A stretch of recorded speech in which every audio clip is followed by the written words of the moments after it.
12장 1절부터 17절까지 하늘에 큰 이적이 보이니 해를 옷 입은 한 여자가 있는데 그 발 안에는 달이 있고 그 머리에는 12별의 관을 썼더라. 이 여자가 아이를 베어 해산하게 되매 아파서 애를 쓰며 부르짖더라. 하늘에 또 다른 이적이 보이니 보라, 한 큰 붉은 용이 있어 머리가 7이요 뿔이 10이라. 그 여러 머리에 7 왕관이 있는데 그 꼬리가 하늘의 별 3분의 1을 끌어다가 땅에 던지더라. 용이 해산하려는 여자 앞에서 그가 해산하면 그 아이를 삼키고자 하더니 여자가 아들을 낳으니 이는 장차 철장으로 만국을 다스릴 남자라. 그 아이를 하나님 앞과 그 보좌 앞으로 올려가더라. 그 여자가 광야로 도망하며 거기서 1260일 동안 그를 양육하기 위하여 하나님께서 예비하신 곳이 있더라. 하늘에 전쟁이 있으니 미가엘과 그의 사자들이 용과 더불어 싸울세. 용과 그의 사자들도 싸우나 이기지 못하여 다시 하늘에서 그들이 있을 곳을 얻지 못한지라. 큰 용이 내쫓기는 뱀 곧 마귀라고도 하고 사탄이라고도 하며 온 천하를 깨는 자라. 그가 땅으로 내쫓기니 그의 사자들도 그와 함께 내쫓기니라. 내가 또 들으니 하늘에 큰 음성이 있어 이르되 이제 우리 하나님의 구원과 능력과 나라와 또 그의 그리스도의 권세가 나타났으니 우리 형제들을 참소하던 자 곧 우리 하나님 앞에서 밤낮 참소하던 자가 쫓겨났고 또 우리 형제들이 어린 양의 피와 자기들이 증언하는 말씀으로써 그를 이겼으니 그들은 죽기까지 자기들의 생명을 아끼지 아니하였도다. 그러므로 하늘과 그 가운데 거하는 자들은 즐거워하라. 그러나 땅과 바다는 화 있을진저 이는 마귀가 자기의 때가 얼마 남지 않은 줄 알므로 크게 분내어 너희에게 내려갔음이라 하더라. 용이 자기가 땅으로 내쫓긴 것을 보고 남자를 낳은 여자를 박해하는지라.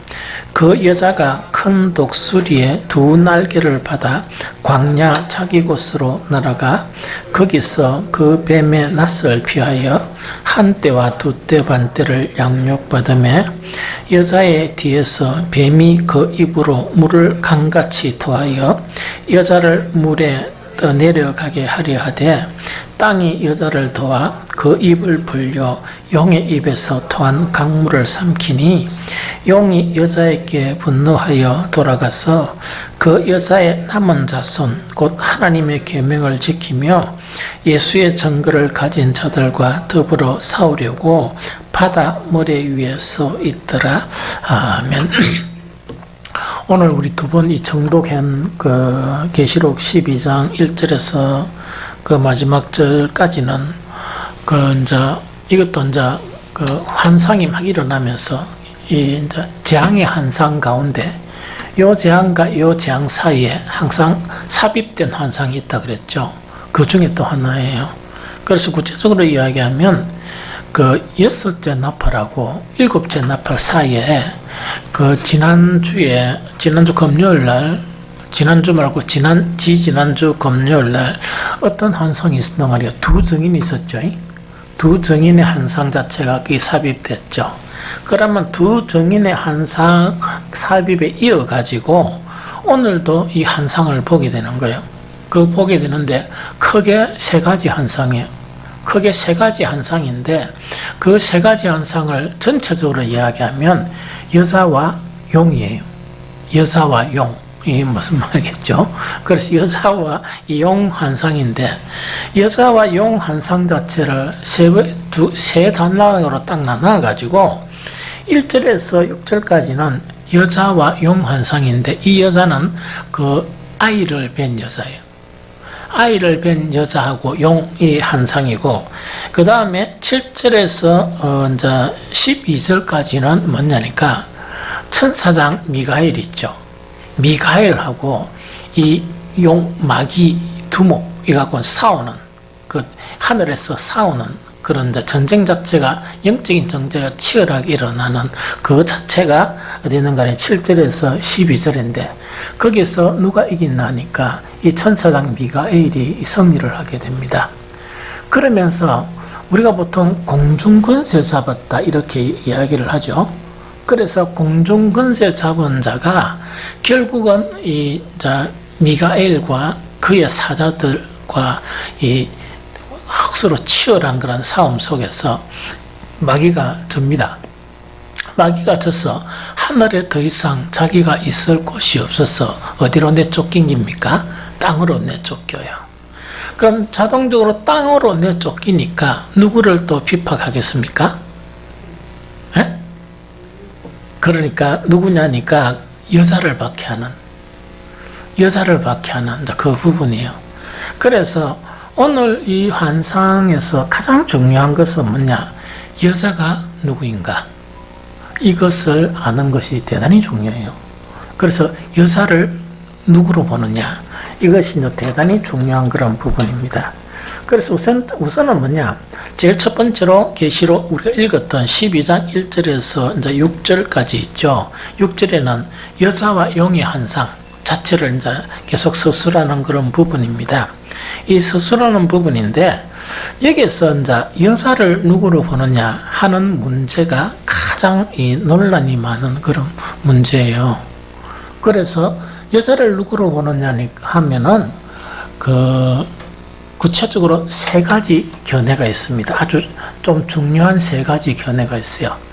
그래서 이 제일 첫 번째 견해는 어떤 견해인가니까 이 초기 기독교 교부 시대 있죠. 교부는 여러분들 알죠? 교부는 어떤 사람들이라고? 교부는 어떤 사람들인가니까 예수님의 제자들이 사역을 하죠. 사도 시대죠. 사도 시대가 이래 이제 지나고 난 다음에 그 사도들의 제자들이 이제 복음의 주류를 형성하는 그 시대를 이야기해요.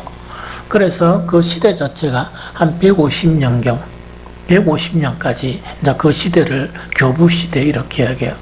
그래서 초기 이제 교부 시대와 그 다음에 현재 우리 카톨릭 있죠. 카톨릭 자체는 어떻게 보는가 하니까 이 여자를 누구로 보는가 하니까 마리아로 봐요. 마리아, 성모 마리아를 봅니다. 그런데 성경을 문자 그대로 보면 마리아라 해도 타당성이 있어요. 그런데 전체로 이제 읽어보면 12장 전체를 읽어보면 이 집중적으로 이 용이 누구를 공격하는 거니까 이 여자를 공격하죠. 또 여자가 쫓겨가고 여자가 숨고 막 이런다고요. 그런데 역사적인 사실에서 이 사탄이 이 마리아를 직접 쫓아가면서 막 싸우고 전쟁하고 이럽니까? 없죠. 그래서 이 해석 자체는 조금 무리한 그런 해석일 수 있다 하는 그 부분이죠. 그런데 이거는 가능하죠. 마리아를 신성시하는 데는 이 여자를 마리아라 보면 그 마리아를 신성시할 수 있겠죠. 좀 신격과 비슷하게 할 수 있겠죠. 그럼 마리아 앞에 막 기도도 하고 이렇게 가능하겠죠. 그죠? 그래서 그런 부분에는 효과적이지만 12장 전체를 읽어보면 그거는 참 무리가 된다 하는 그 부분입니다. 두 번째, 우리가 이제 그 개신교이죠. 이 개신교라는 것은 뭡니까? 프로테스탄트를 이야기합니다. 이 프로테스탄트는 뭡니까? 이 카톨릭 자체가 너무 타락하다 보니까 무엇으로 돌아가자? 성경으로 돌아가자 하는 개혁 운동이 일어난 그거 자체를 이야기해요.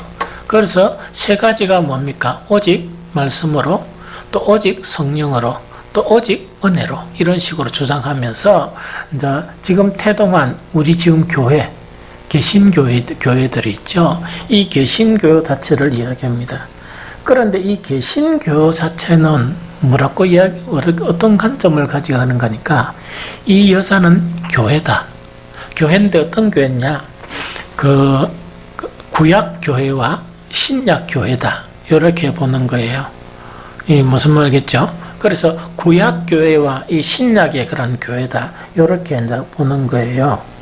그런데 이제 이러다 보니까 이 뒤에 보니까 이 그 여자가 누구를 낳습니까? 누구를 낳아요? 아이를 낳죠. 그럼 아이인데 이 아이는 그 누구겠습니까? 이건 조금 이따 이야기합니다. 결국은 예수 그리스도를 이야기하는데 왜 예수 그리스도냐 하는 거는 내가 성경을 찾아가면서 설명을 해줄게요.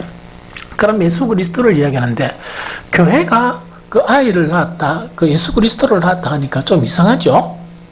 그래서 그런 의미인데 아마 이거는 그런 의미가 아니고 이렇게 해석하는 부분이요. 교회와 예수님은 이 뗄래야 뗄 수 있는 관계입니까? 없는 관계입니까? 뗄래야 뗄 수 없는 관계입니다. 그러면 구약교회와 신약교회가 태생한 것은 신약교회는 무엇으로? 예수 그리스도로 말미암아 태생하죠. 그렇죠. 구약교회가, 신약교회는 뭡니까? 바로 예수님이 교회의 무엇입니까? 머리시죠.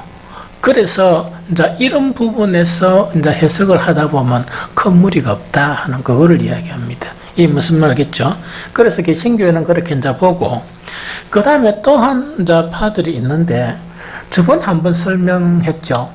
여러분들이 이제 인터넷이나 이렇게 딱 보면 어떤 부분이 있는가 있긴 해. 말씀 보존 학회 하면서 이런 부분이 있죠. 저번에 설교할 때 말씀 보존 학회에서 아주 중요한 글 하나를 내가 설교하면서 인용을 했죠. 인용을 했다, 그죠? 그래서 말씀 보존 학회라 그래가 그런 활동을 우리 국내에서도 말을 해요. 이 사람들은 어떤 사람인가 하니까 말씀대로 믿는 사람들이라는 단체가 있어요. 그렇게 성경을 뭐로 한단 말입니까? 딴 거 해석 안 하고 성경 그대로만 해석을 하는 그런 단체들이 있는데, 여러 학자들 중에서 그 피터 르크만이라는 사람이 있어요. 이 피터 르크만이라는 사람들 자체 옛날에 성경 하나 꺼내가 막 이렇게 내가 설명을 했죠. 그럼 이거는 어떤 사람들인가 하니까 이 사람들은 특히 피터 르크만 이 사람은 요한계시록 강해집을 썼어요. 이 피터 르크만이 그거 외에 아니고 요한계시록 주석을 썼습니다. 주석도 쓰고 성경에 몇 군데 그런 주석을 쓰는데 내가 이 양반의 주석을 한 3권 가지고 있어요. 있는데 요한계시록도 가지고 있습니다. 그래서 때로는 이 사람이 어떻게 보느냐 하면서 내가 이 사람 주석도 한번씩 봐요. 필요할 때만 이래 보거든요. 이 사람들은 좀 의아하게도 여기서 여자를 누구로 보느냐, 이거는 우리 개신교하고 비슷하게 봐요. 보는데 이 사람들은 유대인으로 보는 거예요.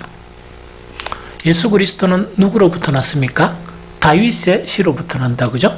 무슨 말인지 알겠죠? 그래서 이 유대인으로 보고 그 다음에 여기서 아들을 다른 관점으로 봐요. 아들을 뭐로 보느냐? 교회로 보는 거예요. 그러니까 이것도 뭐 그럴듯한 해석이라고 보지만은 그렇게 그 아들은 누구냐니까 바로 교회로 본다. 물론 예수 그리스도가 곧 교회고, 왜 교회 몸이고 머리시니까 무슨 말이겠죠? 그렇게 접근하면 그렇게 볼 수도 있다는 그 부분이죠. 그래서 오늘은 어떤 관점에서 보는 거니까, 그래도 내가 개신교 목사죠. 개신교 목사다 보니까 개신교의 관점에서 이렇게 보는 게 좋겠다. 그러나 가톨릭이나 초기 교부들이 본 거 마리아는요, 아무리 봐줄라 해도 좀 타당성이 좀 없어요. 타당성이 좀 왜냐면 12장 전체 딱 그 한 구절만 봐가지고 이 양반은 마리아다 이렇게 보면은 그럴듯한데, 그 뒤에 연관되어서 나타나는 사건들로 보면, 마리아로 보면은 이건 도저히 해석이 안 되는 거예요. 해석이 안 돼요. 그래서 그 교회로 보는 것 자체가 상당히 맞는 그런 부분인 것 같다 하는 그런 생각이 들어요. 그래서 이제 보통 여기 보면 그 여자가 1절에 보니까 하늘에 큰 이적을 보이니 해를 옷 입은 한 여자가 있는데, 여기 열자가 나타나죠. 그러면 보통 그 사람들은 조금 이렇게 이제 개신교회는 이때 1절에 있는 이 여자는 구약교회로 보는 거예요. 구약교회로. 이 무슨 말이겠죠? 구약교회로 보고, 그 다음에 이제 그 뒤에 6절이 있다. 그죠? 6절에 보니까 그 여자가 강야로 도망하며 하는 거 있죠?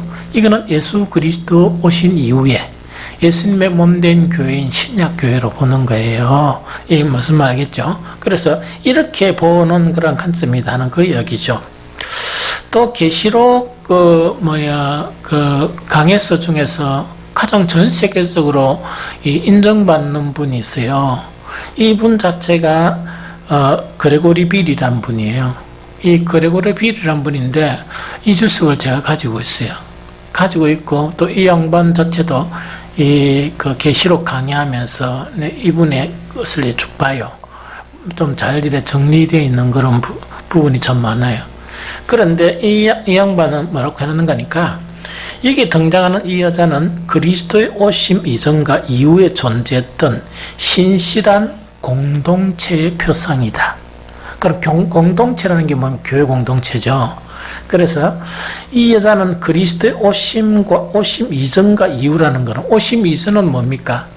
옛날 그 구약시대 교회를 이야기한다 그러면 오심 이후의 교회는 뭡니까? 신약시대의 교회, 그것을 표상하는 것이다.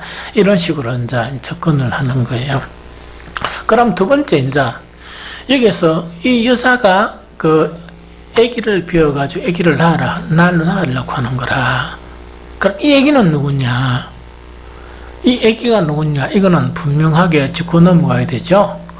물론 이제 말씀대로 믿는 사람, 성경보존학회에서는 이 아들을 교회로 본다 그랬죠. 근데 이러려고 하면 해석이 좀 많이 필요해요. 아까 내가 설명했듯이 교회는 누굽니까? 예수님의 몸이고 예수님의 머리다 이러면 뭐 그래 봐도 되기는 되지만 또 그렇게 막 설명하려고 하는 게 좀 힘들어지죠. 그럼 여기서 아들은 구체적인 누구냐 하는 것에서는 논란할 게 별로 없어요. 왜냐니까 성경에 명시되어 있습니다. 어떻게 명시되어 있는가니까 오늘 여기 보니까 계시록 12장 5절을 읽어봅니다. 계시록 12장 5절. 계시록 12장 5절. 자, 읽어봅니다. 시작. 여자가 아들을 낳으니 이는 장차 철장으로 만국을 다스릴 남자라. 뭐 할 남자라? 장차 철장으로 만국을 다스릴 남자라. 그러면 이 아들은 어떤 누군가니까 철장으로 만국을 다스릴 남자예요. 그럼 철장으로 만국을 다스릴 남자가 누구냐? 이거는 성경에 보면 있어요.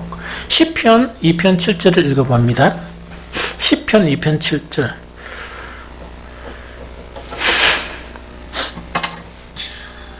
시편 2편 7절. 다 찾았습니까?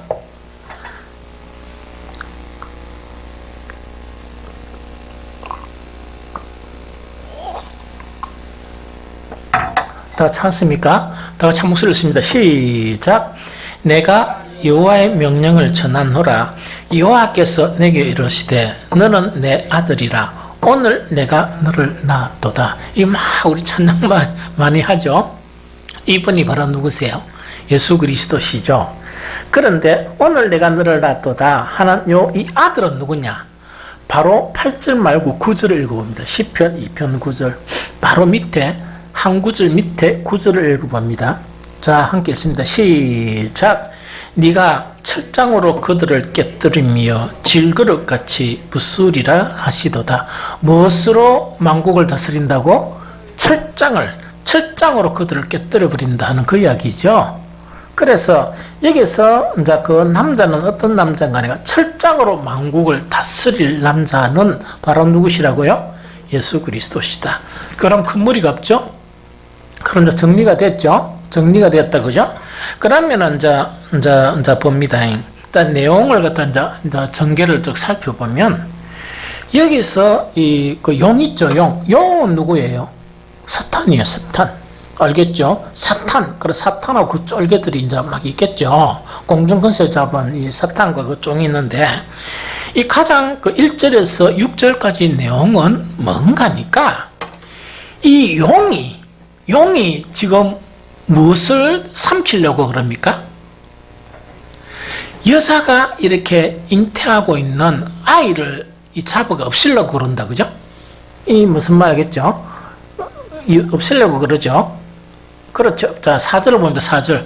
그 12장 4절. 자, 읽어봅니다. 시작. 그 꼬리가 하늘의 별 3분의 1을 끌어다가 땅에 던지더라. 용이 해산하려는 여자 앞에서 그가 해산하면 그 아이를 삼키고자 하더니 되어 있다, 그죠? 그렇게 무조건 무엇을 갖다가 없애버리려고? 그 아들을 낳으면 아들을 탁 이렇게 없애버리려고 이거 완전히 완전히 그 모든 진력을 다 하고 있는 거예요. 이 무슨 말이겠습니까? 그런데 이 아들을 삼키려고 막 노력을 하는데 성공했습니까? 실패했습니까? 실패했죠. 5절에 보니까 여자가 아들을 낳으니 이는 잘차 철장으로 만국을 다스릴 남자라 그 아이를 하나님 앞과 그 보좌 앞으로 올려가더라. 이래 돼 있죠. 이 무슨 말겠죠? 그럼 영어는 뭐냐니까 예수 그리스도에 오실 때 그 현상 자체를 이 두 구절을 가지고 해석을 하는 거예요.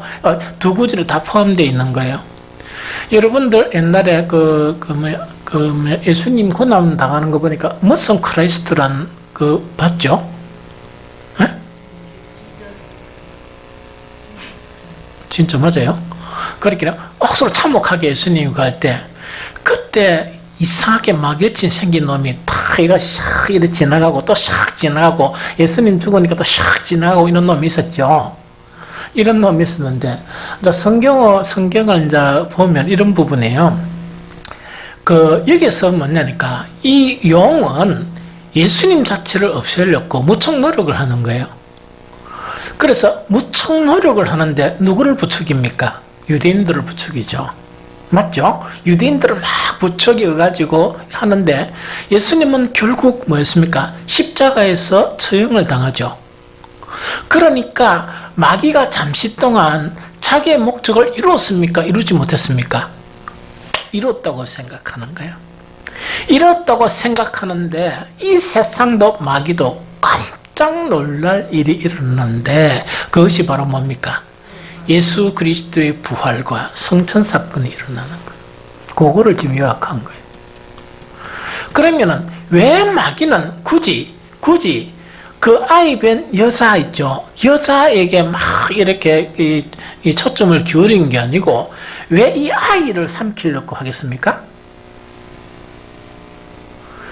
구약의 교회는 거의 구약의 이스라엘 남은 자 외에는 하나님의 목적이 이루어졌습니까? 별로 안 이루어진 것 같아요. 뭐 그대로 있으면 내나 그대로겠죠.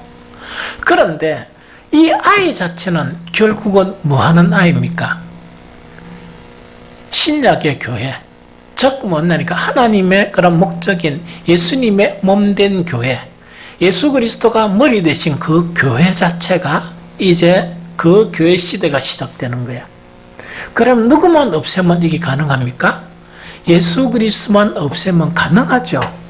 그래서 유대인들이 승리를 하고 옛날에 구역교회가 뭐냐니까 율법을 개성하고 이러면 사탄은 자기의 목적을 이룹니까? 못 이룹니까? 이루게 되죠. 그러면은 우리가 참 중요한 건 뭐란 말입니까? 교회가 중요하죠. 교회가 중요하죠. 교회인데 이 교회의 정체성이 너무나 중요하죠. 이 교회의 정체성, 어떤 교회냐 자체가 너무 중요하죠. 그럼 어떤 교회가 되어야 합니까?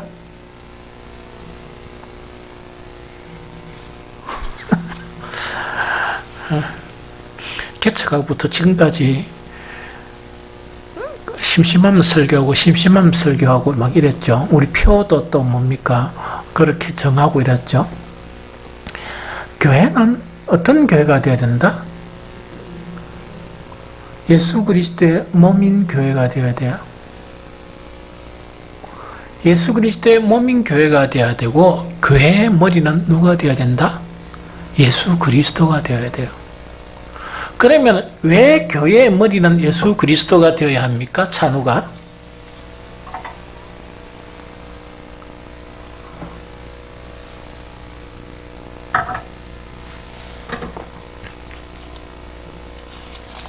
오찬호가 오늘 저한테 뭐라 한 줄 압니까? 옛날에 교회 다니면서 저 친구가 없어가 형들은 저끼리 놀고 지는 혼자 예배 드리고 이래가 저거 아버지한테 다른 교회 보내달라고 또 친구들 많은 교회 갈라고 애를 썼는데 내가 교회 있은 게 너무 잘 됐습니다. 그래 지금이라도 깨달으니까 참 좋네. 그러니까 왜 그러면 교회는 예수님의 몸된 교회가 되어야 될까?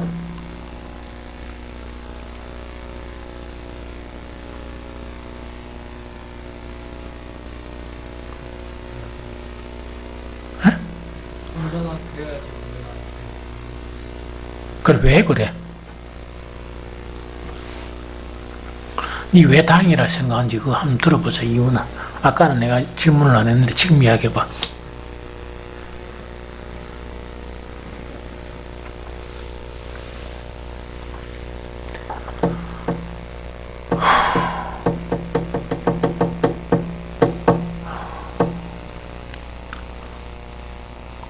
유대교 자 정확하게 알아야 돼요. 신약 자체는 구약에서 나왔죠. 기독교는 유대교에서 이래 나옵니다. 그러나 기독교와 유대교는 같습니까? 다릅니까? 달라요. 이게 무슨 말겠죠? 그러면은 교회도 마찬가지야. 여기에 이제 예수 그리스도를 이게 없애버리려고 아이를 없애려고 그 용이라는 거는 사탄 우두머리란 말이야. 그래서 아이를 뵌 이 여자에 막 이러면서 아이만 낳으면 완전히 없애버리려고. 그러면 이거는 뭐를 방해한단 말이라? 정말 교회가 생기는 것을 방해하려고 하는 게 사탄이란 말이지. 이게 무슨 말겠죠? 왜 사탄이 방해했을까? 또 우리는 왜 그 예수 그리스도의 몸된 교회가 되어야 할까? 응? 뭐라고 하노? 예수님만이 우리를 하나님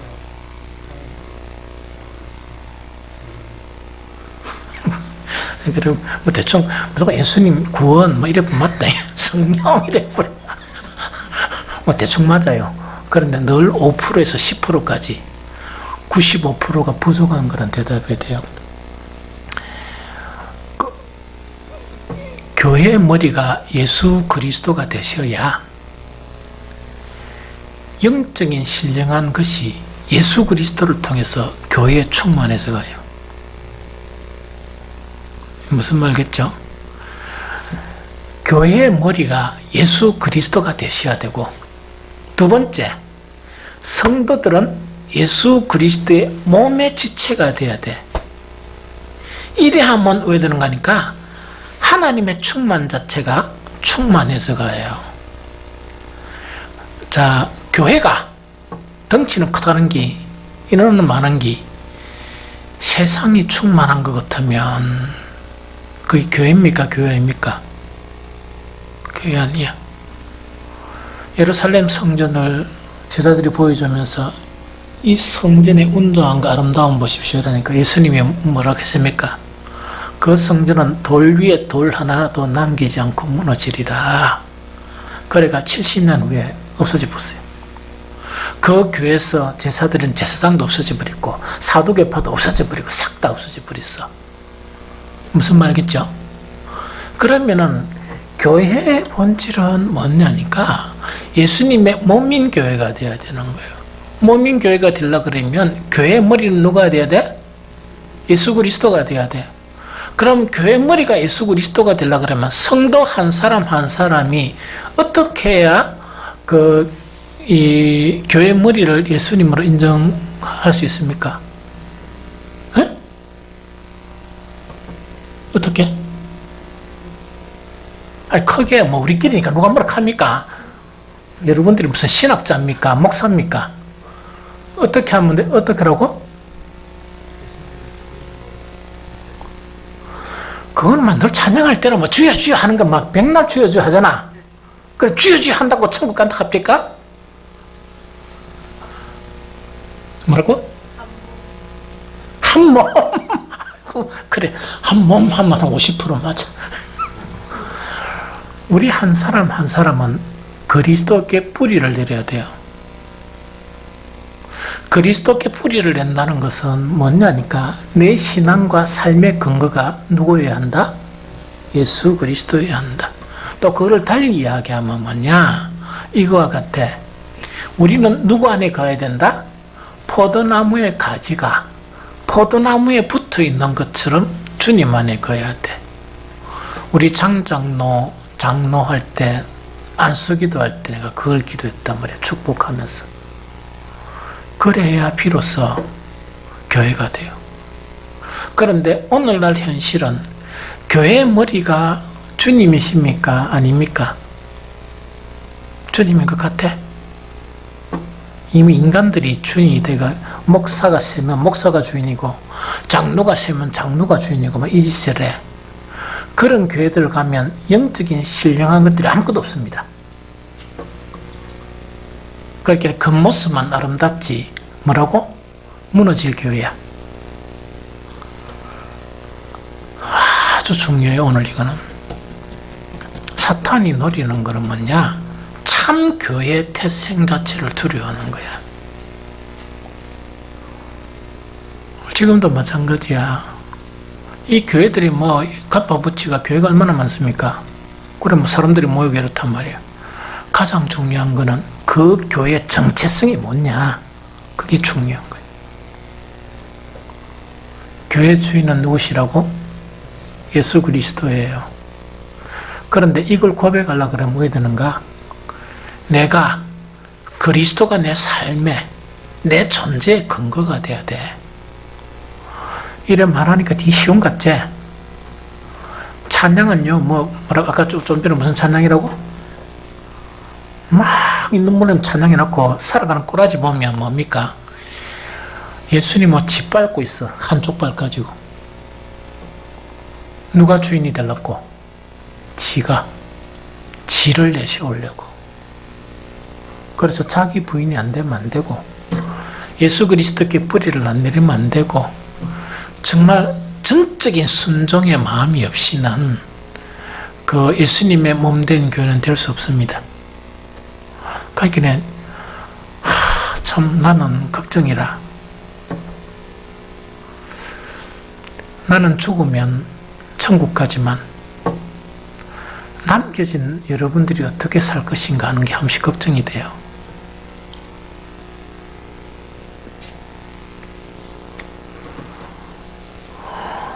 그 다음에 그래도 작은 교회지만 개척해가지고 막 이랬는데 아이고 이 교회가 어떻게 될 것인가 하는 걸 생각하면 한 번씩 걱정이 돼.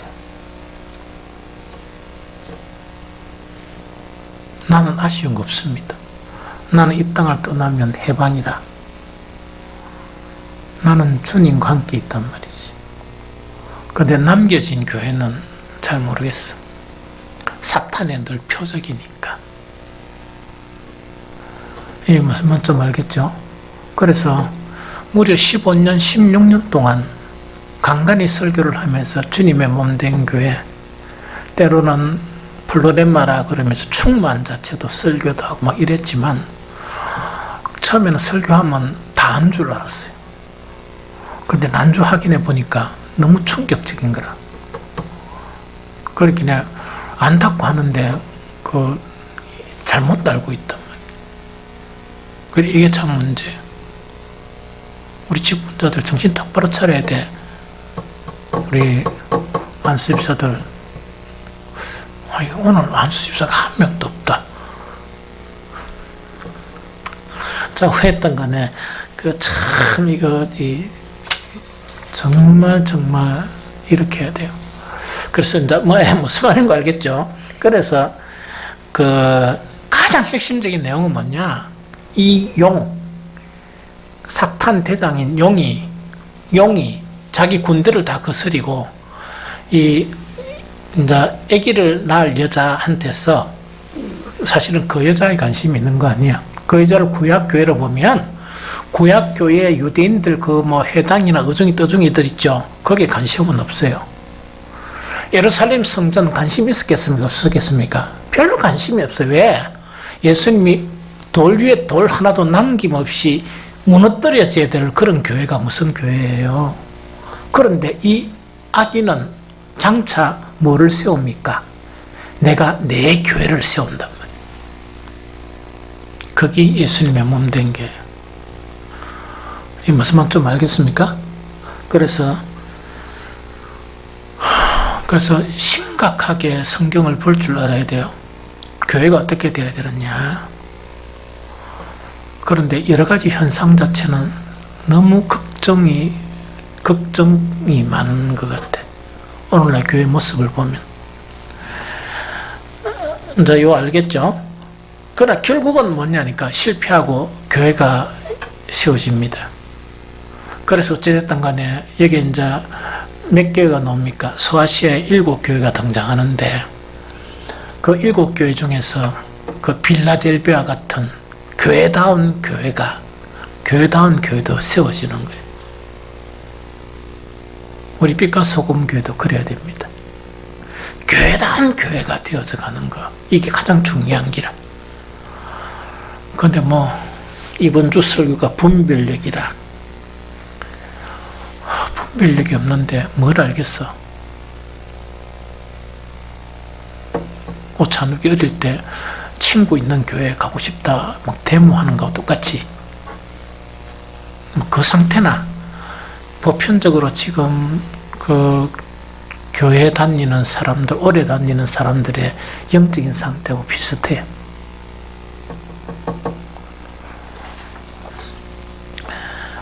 그러다 보니까 이제 어떻게 됩니까? 그 여자는 어디로 가게 됩니까? 그러니까 이제 아이를 왜 됩니까? 그러니까 그 뭡니까? 그래 하다 보니까 여자는 왜 됩니까? 3kg 했으나 여자가 아이를 낳으니 이는 장차 철장으로 만국을 다스릴 남자라. 그 아이를 하나님 아까 보좌 앞으로 올려가 버렸죠. 그렇죠? 그러다 보니까 이 용이 누구를 괴롭히겠어? 남자 못 건드리니까 누구를요? 교회를 핍박하는. 왜냐? 이 양지 교회는 생겼으니까 교회를 핍박하는 거야. 각 세대마다 어떤 교회가 못되게 핍박합니까? 멍청하도록, 예수님이 없는 교회가 되도록, 인간들만 부쩍부쩍 해가지고 있다 아닙니까? 그런 교회가 되도록 이렇게 이제 만드는 그런 의도가 있는 거예요. 그러다 보니까 그 여자는 어디로 도망했다? 여자가 강야로 도망하며 거기서 며칠 동안 1260일 동안 60일 동안 그를 양육하기 위하여 하나님께서 예비한 곳이 있더라 이래 됐다. 그죠? 그럼 여기서 뭐냐니까 여기서 이제 교회는 이 뭡니까? 이제 신약교회를 이야기하는데 교회를 핍박하다 보니까 여기서 1260일은 어떤 숫자입니까? 어떤 숫자? 연으로 계산하면 앞에 나왔죠? 3년 반. 3년 반.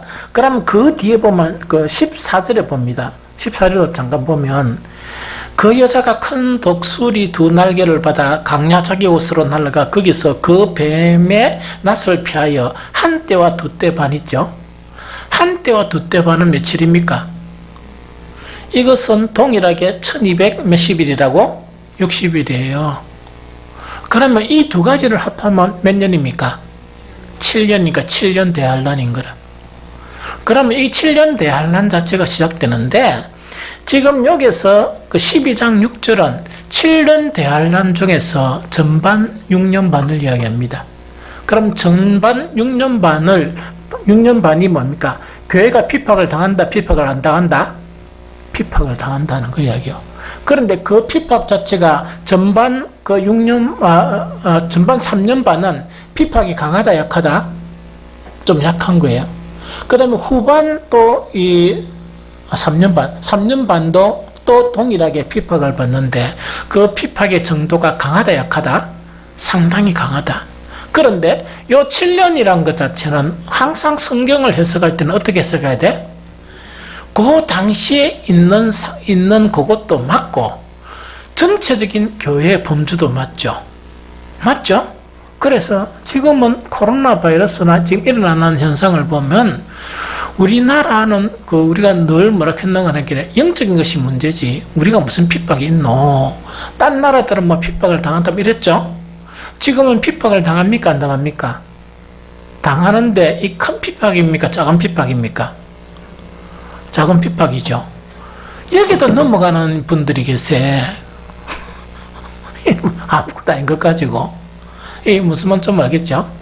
그래서 이제 핍박을 당하는데 하나님께서 항상 핍박 당하는 교회에 하나님은 그 교회를 지키신다, 안 지키신다?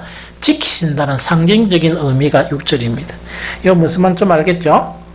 항상 핍박은 당하지만은 핍박 당하는 교회는 누가 지켜주신다?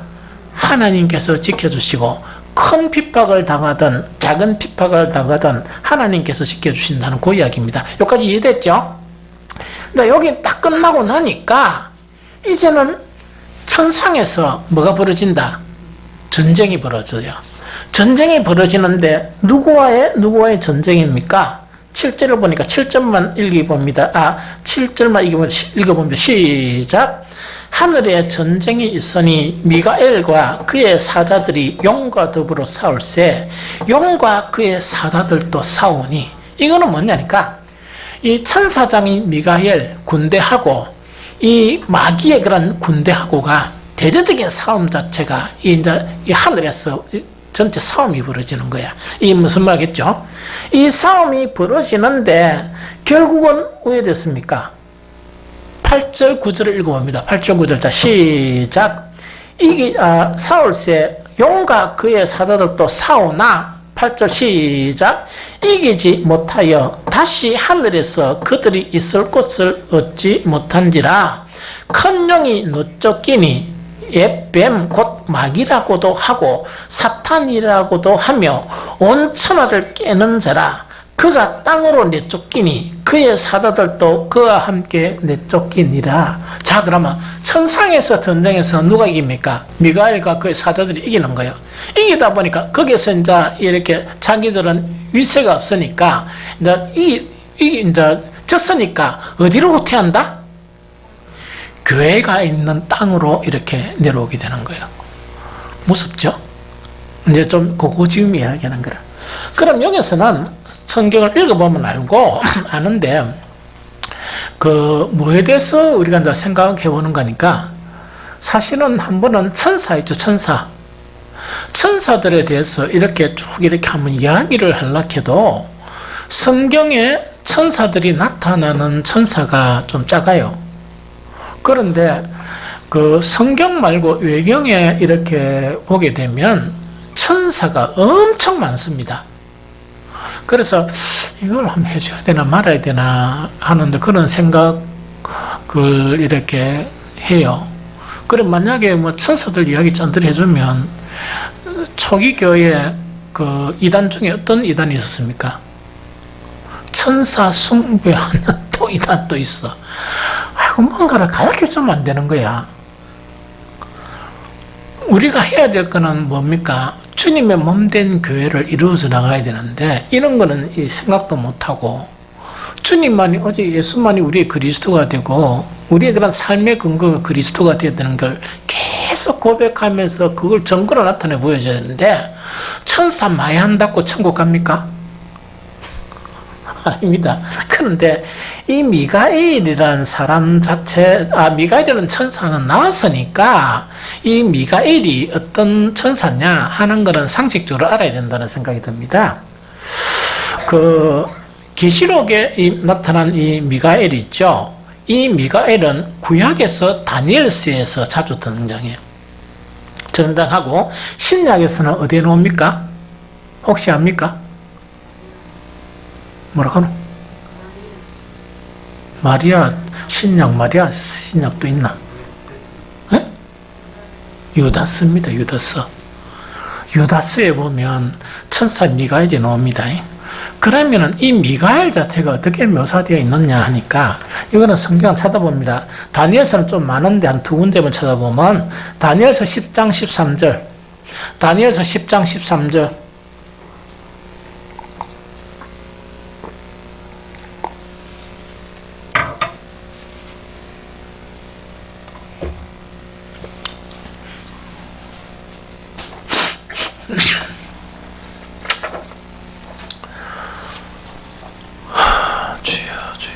자, 읽어봅니다. 시작. 그런데 바사 왕국의 군주가 21일 동안 나를 막았으므로 내가 거기 바사 왕국의 왕들과 함께 머물러 있더니 가장 높은 군주 중 하나인 미가엘이 와서 나를 도와주므로 이야기다. 그죠? 그러면 이 미가엘 천사 자체를 어떻게 표현했습니까? 가장 높은 군주 중에 하나인 미가엘이죠. 그럼 미가엘의 신분은 뭡니까? 천사들의 왕 중에 왕이란 말이에요.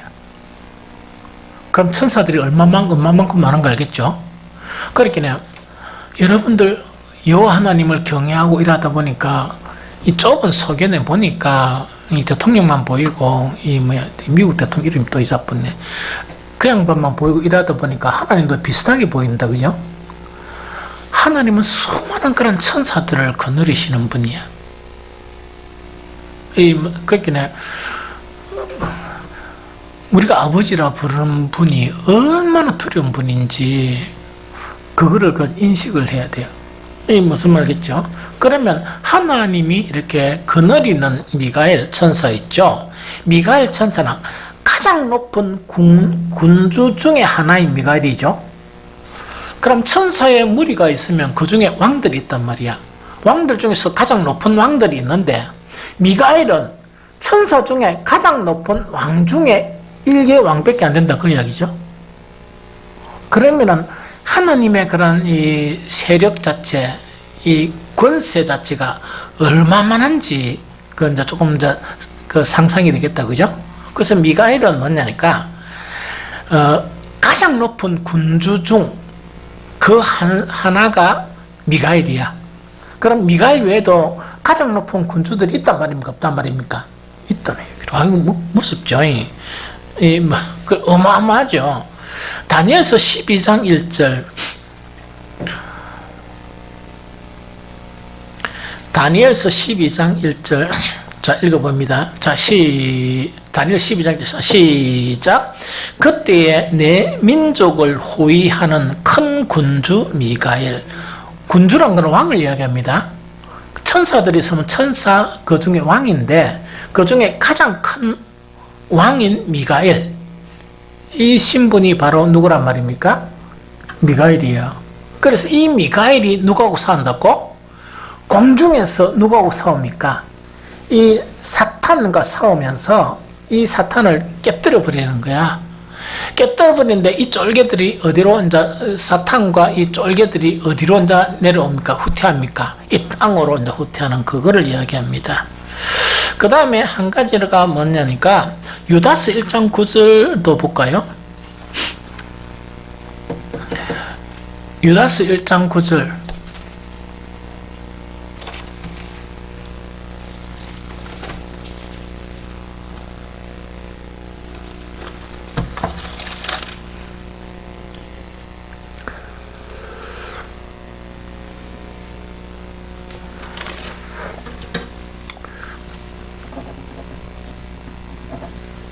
유다스 1장 9절 읽어봅니다. 시작. 천사장 미가엘이 모세의 시체에 관하여 뒤에 쭉 나오죠. 여기에 미가엘을 뭐라고 표시합니까? 천사장, 천사 중에서 우두머리 이렇게 이야기한다. 그죠? 그러면은 여기에서 다니엘서나 이 유다스에 나타나는 이 천사에 대한 이론이 있죠. 이런 이론은 그 어떤 것을 근거로 하는 거니까 구약에 보면 외경 중에서 이 죽음을 보지 않고 옮겨온 분이 누구죠? 에녹은요. 그 구약의 한 줄로 하지만 유대인들에게 대단한 영향을 미쳐요. 그리고 신약에서 이렇게 인용을 많이 하는데 그 에녹스라고 있습니다. 에녹스. 그 에녹스 자체에 보면 천사들이 많이 등장을 해요. 예, 무슨 말인지 좀 알겠죠? 그래서 여러분들은 그런 거 신경 쓰지 마. 궁금하면 목사님 공부해가지고 해주세요라면 내가 그 에녹스 저번에 한번 쭉 봤는데 이래 해야 되지. 여러분들은 성경도 안 읽으면서 그런 거 봐가는 큰일 납니다. 알겠죠? 성경에 집중하도록. 알겠습니까? 그래서 사관 그거를 이야기합니다. 그래서 이제 이 전쟁에서 이 미가엘과 그 사자들, 천사들이 이기는 거예요. 대단하죠. 이제 그 자체가 이제 추일에 나옵니다. 그 다음에 이제 13절부터 13절부터 이제 보면 아까 여자가 뭐라고 교회라 그랬죠? 교회라 그랬으니까 13절부터는 뭘 이야기하는 거니까 땅으로 내쫓긴 용이 누구를 핍박합니까? 교회를 핍박하는 거예요. 교회를 핍박하는 주 원인이 뭐겠습니까? 교회 변질, 또 교회를 없애려고 하는 거. 이게 무슨 말입니까? 교회를 변질시키고 교회를 없애려고 하는 거. 그게 주 목적이에요. 이게 무슨 말이겠죠? 이렇게 보면 참 이상한 구절이 하나 있습니다. 사탄이 별로 관심 안 가지는 사람들이 있어요. 교회를 다녀도 치다보지도 않은 사람이 있습니다. 그럼 그 사람은 편하겠습니까? 불편하겠습니까? 엄청 편해요. 자, 이제 13절부터 이제 17절까지 이건 한번 읽어봅니다. 짧은 거죠. 시작. 용이 자기가 땅으로 내쫓긴 것을 보고 남자를 낳은 여자를 박해하는지라 그 여자가 큰 독수리 두 날개를 받아 광야 자기 곳으로 날아가 거기서 그 뱀의 낯을 피하여 한 떼와 두 떼 반 떼를 양육받으며 여자의 뒤에서 뱀이 그 입으로 물을 강같이 토하여 여자를 물에 떠내려가게 하려 하되 땅이 여자를 도와 그 입을 벌려 용의 입에서 토한 강물을 삼키니 용이 여자에게 분노하여 돌아가서 그 여자의 남은 자손 곧 하나님의 계명을 지키며 예수의 증거를 가진 자들과 더불어 싸우려고 바다 모래 위에 서 있더라. 이렇게 되어 있습니다. 그럼 이제 드디어 뭐냐니까 미가엘과의 전쟁에서 이놈의 마귀들이 이제 하늘에 천상에서 그죠? 공중에서 자기 설 자리가 없죠. 없으니까 이제는 자기의 목적을 성취할 어디 내려온다고 땅에 내려와 가지고 누구를 괴롭힌다? 이제 이제 교회를 괴롭히기 시작하는 거예요. 이 교회를 괴롭히기 시작하는 거예요. 이 무슨 말 좀 알겠죠? 이때 교회는 이제 신약의 그런 교회였죠. 이 교회를 괴롭히면서 교회 말살 정책, 그 다음에 교회를 변질시키는 이 두 가지를 해요. 이 참 슬픈 일이에요. 교회가 엄청 많이 없어졌어요. 중국 같은 교회는 교회가 불태워지고 있죠. 그게 전부 다 뭐냐니까 사람들이 하는 게 아니고 이 사탄의 그런 일꾼들이야. 지금 우리나라도 이 교회에 대한 핍박하는 거 있죠. 그것도 근본적으로 누구라고? 이면의 사탄입니다. 그러면서 여러 가지 것들을 막 해가지고 교회를 뭐하게 만든다? 변질시키려 만들어요. 지금 TV에 나오는 목사 타이틀을 가진 목사애가 TV에 인터뷰에 나오죠? 그 양반들은 대체 어디 출신인가 하니까 이런 출신들이 많아요. 기독교는 대한 예수교 장로회를 예장이라 그래. 예수교 장로회. 그런데 기독교 중에서 예장이 아닌 데도 있어요. 이게 무슨 말이겠죠? 그럼 그게 뭐냐니까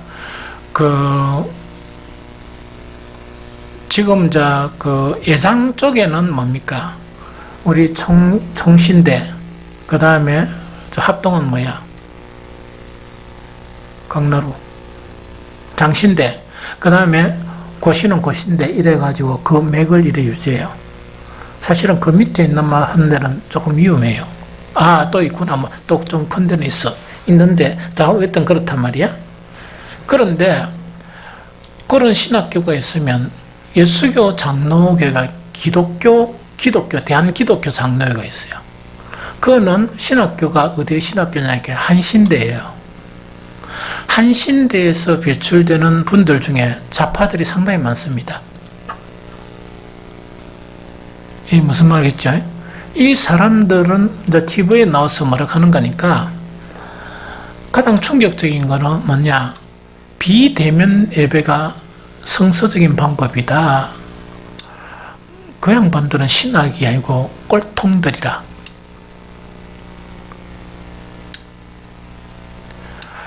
그 교회 나와서 예배를 드리는 게 예배란 한 목적만 가지고 있습니까? 다른 목적도 가지고 있습니까?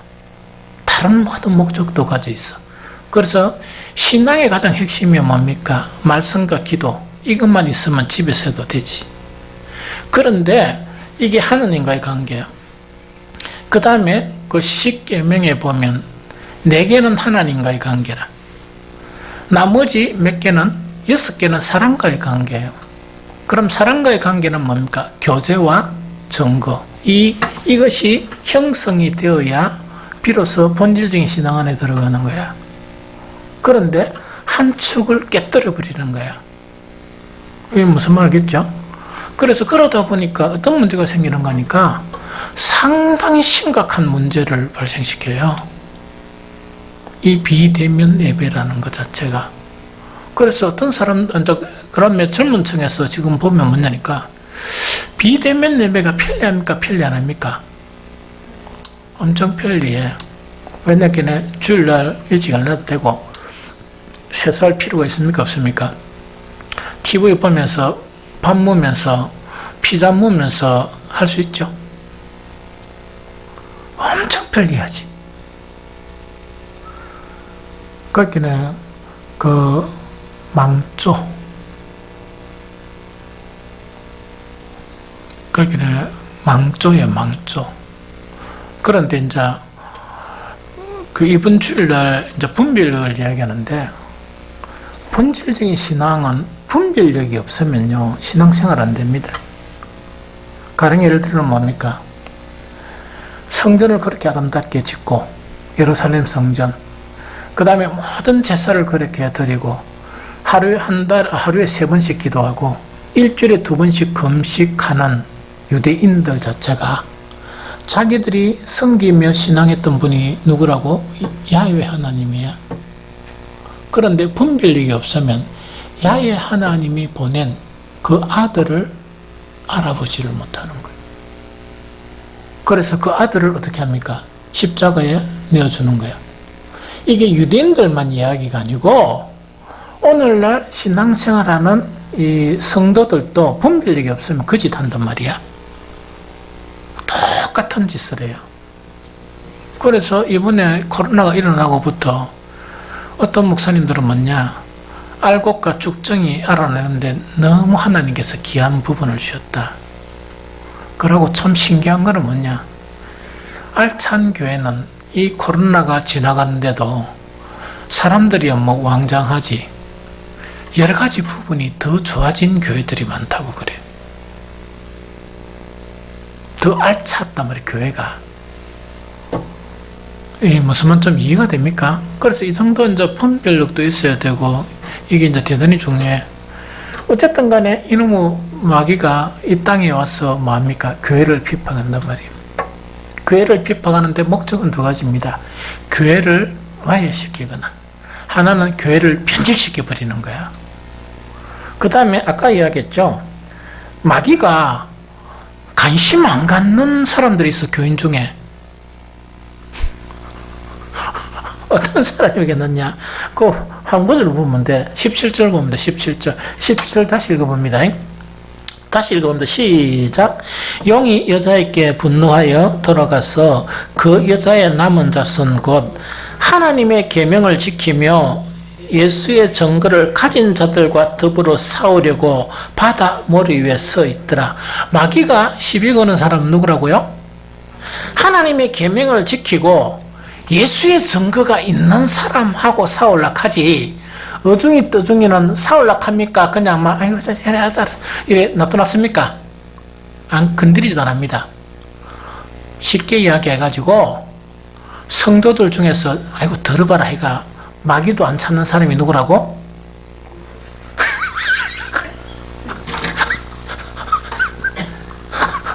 그 사람이 뭐라 했어요? 마귀도 관심을 안 가지는 사람이 어떤 사람이라고? 이놈의 신앙생활에도 하나님의 말씀하고는 별개로 살아. 예수 그리스도의 흔적 자체는 아무래도 찾아볼 수가 없어. 이런 성도들은 마귀도 상대한다 안 한다? 마귀도 상대 안 한단 말이야. 얼마나 비참해. 그런데 참 이런 성도들이 뭐라 하는 거니까 이랍니다. 열심히 신실하게 사는 사람들을 보면서 핍박해. 나는 이렇게 편하게 사는데 니는 뭐 그래 어렵게 사노? 이럽니다. 근데 실상은 뭡니까? 마귀도 들어봐서 상대 안 하는 무리들이야.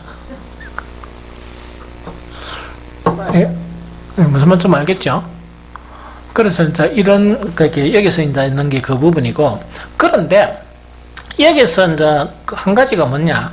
교회를 이렇게 이제 핍박하는데 마귀가 그 입으로 물을 쏟아냅니까? 물을 강같이 쏟아낸다는 거 있죠. 그래서 성경에서 물이나 큰 물이나 홍수는 어떤 의미인가 하니까 재앙을 이야기해. 재앙이나 고난을 의미해요. 그래서 시편 읽지는 말고 69편 14, 15절 보면 나를 손에게서 건지사 빠지지 말게 하시고 나를 미워하는 자들에게서 깊은 물에서 깊은 물이라는 거거든요. 이게 바로 뭐냐? 재앙이나 고난을 이야기합니다. 큰 물이 나를 휩쓸거나 깊음이 나를 삼키지 못하게 하는 이거 모든 표현 자체가 구약의 표현이 어떤 표현인 거니까 정말 이 참 하나님의 사람들을 무너뜨리려고 어떻게 한다고? 어려움을 주고 고난을 닥치게 하는 이거를 이야기합니다. 이거 무슨 말인지 알겠습니까? 그래서 자 봅니다. 그리스도인이 고난받는 것은 두 가지 이유예요. 하나는 뭔가 있긴 해. 믿음을 지키기 위해서 받는 고난이 있습니다. 다른 하나는 뭐겠노? 오찬호가? 응? 미련해가지고. 무슨 말하겠죠? 그래서 우리는 어떤 고난을 받아야 되는가? 믿음을 지키는데 그 예수 그리스도를 믿음을 지키는데 고난을 받아야 돼. 그 고난 자체를 표현하는 게 이 고난이에요. 좀 무슨 말 알겠죠? 그러면 이제 여기서 가장 중요한 게 내가 없네. 그러면은 오늘날을 살아가는 우리들 자체가 지금도 사실은 고난이 많아요. 왜 고난이 많은가 하니까 아까도 얘기했다시피 그 교회가 세속적인 교회가 되면 마귀들이 타치하겠습니까? 안 하겠습니까? 주급합인데 왜 타치해? 그게 있긴 해요. 참된 예수님의 몸된 교회라는 것은 좁은 문이나 좁은 길을 선택하면서 가야 돼. 무슨 말 알겠죠? 좁은 길이나 좁은 문을 선택하며 가야 된단 말이에요. 그런데 사탄이 이걸 왜 하는 거는 뭡니까? 넓은 길이나 넓은 문을 요구를 해. 그러면은 그 사람들은 어떤 거를 많이 찾을까? 깨어있는 사람은 주님의 몸된 교회를 향해서 나아가요. 그러다 보니까 엉뚱한 것 가지고 고난을 받고 핍박을 많이 당해요. 나는 주님을 따르려고 하는데 그 불필요한 그런 그 스트레스나 이런 부분들이 많아요. 누구를 통해서? 서로 편안하게. 그런데 그 편안한 것도 안 주고 가만히 보면 편안한 것도 아니야. 주님의 말씀을 따라 살려고 몸부림치고 이렇게 가야 되는 것인데 막 그렇게 살아간단 말이야. 그럼 그 사람들이 막 힘쓰고 애써가지고 이 주님의 그런 말씀을 따라 사는 사람들을 보면서 저거 나름대로 그렇게까지 안 해도 된다 이렇게 이야기하겠습니까? 안 하겠습니까? 하겠지. 잘못하면 그 넘어가 버려. 잘못하면 넘어가 버려. 무슨 말인지 좀 알겠죠? 그래서 이런 부분에 매우 조심을 해야 된다. 그래서 우리는 그럼 어떻게 하면 이 사탄에서 이길 수 있느냐? 하나는 뭐냐니까 하나님의 계명을 지키고 예수 그리스도의 증거를 탁 이렇게 가지고 있어야 돼. 누가 뭐래도 흔들리면 안 돼요. 그러면은 만약에 뭐냐니까 야, 잘 되는 교회가 있고, 뭐, 이런 교회가 저런 교회, 억수로 편한 교회가 있다 하더라. 이런 거 있죠? 그래서 편한 교회 어떤 교회 가니까, 나 이번에 너무 기절할 뻔했어. 시골에 되면 코로나도 없는 청정지역 있죠? 청정지역에서 한 1년 동안, 예배를 한 번도 안 드렸대. 그런데 인터넷도 되나? 인터넷도 안 된대요. 나는 도저히 이해가 안 되는 거야. 그 목사도 이해가 안 되고 그 교인들도 이해가 안 돼.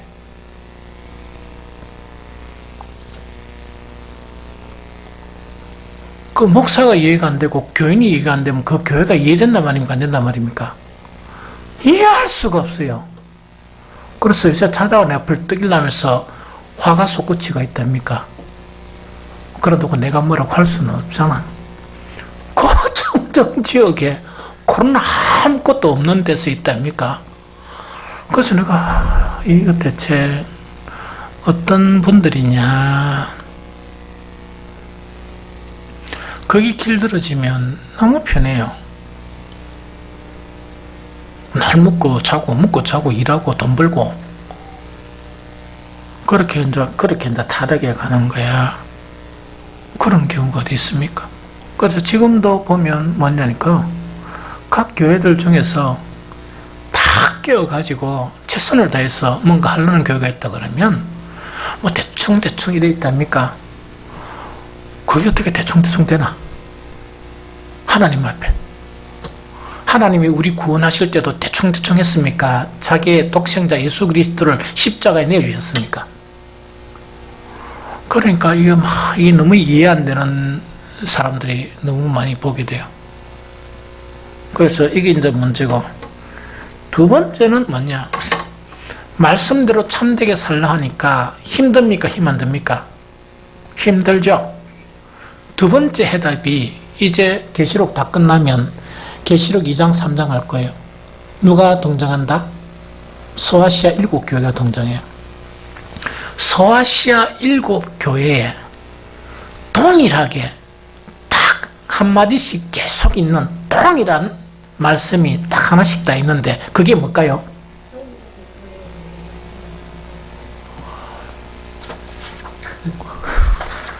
항상 기상은 한 50점이야. 뭐라고요?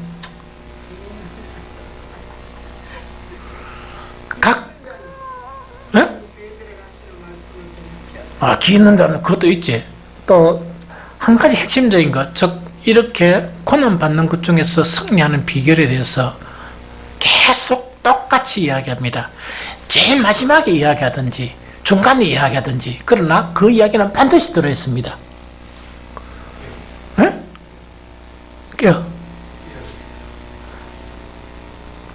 그런 내용은 아니고, 이기는 자, 이겨야 한다. 지면 안 되고 뭐하라고 하고? 이겨야 한다. 이겨야 면류관을 얻는다. 이겨야 구원을 얻는다. 그걸 강조하는 거예요. 그럼 어떻게 된다고?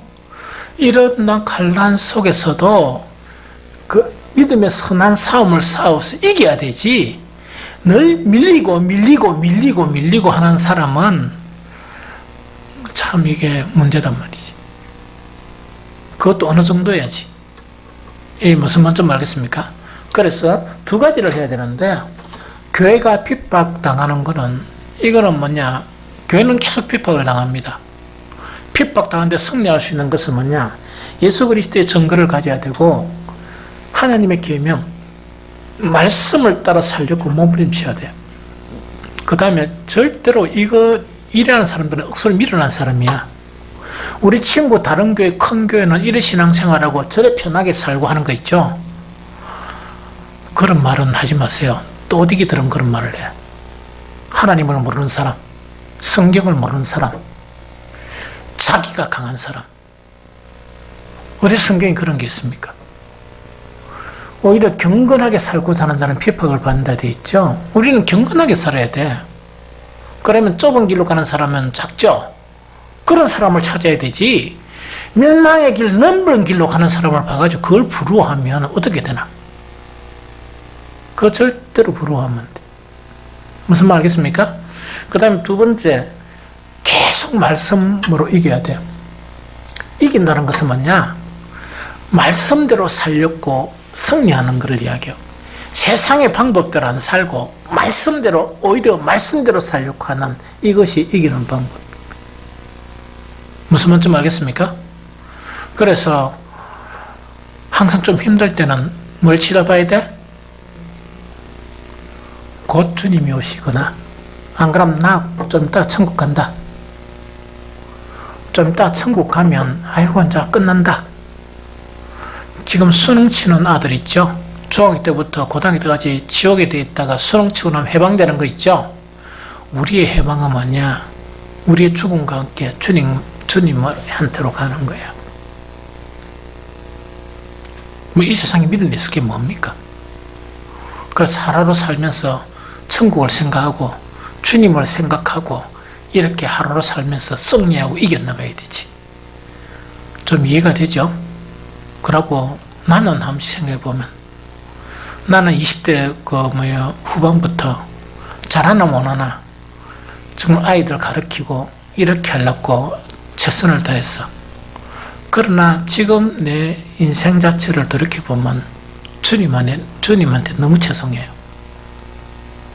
그래서 남은 내 이 시간 동안 정말 내가 살아온 인생이 너무 부끄럽기 때문에 최선을 다해야 되겠다는 그런 생각밖에 없어. 그래서 주님을 만나면 조금 덜 죄송하게 안 만나겠냐 하는 그거예요. 사실은 내가 20대 후반부터 그래 살았다 그러면 보편적으로 살은 사람보다는 훨씬 잘 살았다고 볼 수도 있지. 그럼 그런 내가 주님한테 송구하다 그러면 여러분들이 살아온 인생 자체는 어떤 거겠습니까?